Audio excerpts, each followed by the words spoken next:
घाटंजी तालुका प्रतिनिधी आदेश साठे। आज आपण पाहतो गवळी समाजातील असंख्य समस्या भेडसावत असून गेल्या वर्षभरापासून आंदोलने गवळी समाजाचे चालू आहे। परंतु श्रीकृष्णगिरी मांडवा येथील रस्ता आज मंजूर होऊनही तो रस्ता दुसरीकडे त्याचा आलेला निधी डायव्हर्ट करून दुसरीकडे करण्यात आलेला आहे। परंतु स्थानीय आमदार संदीप धुर्वे हे याकडे दुर्लक्ष करत आहेत। तसेच तालुका प्रशासन एका गवळी समाजाकडे टार्गेट केलं जात आहे असे गवळी समाजाच्या वतीने आम्हाला सांगण्यात आलेले आहे।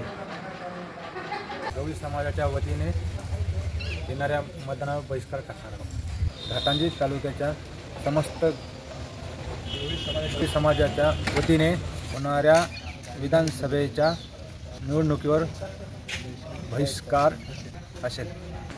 तरी घाटंजी तालुका प्रशासनाने व यवतमाळ जिल्हा प्रशासनाने या गावाकडे अत्यंत हालाकीची परिस्थिती असल्यामुळे तातडीने लक्ष देणेही तितकेच गरजेचे आहे।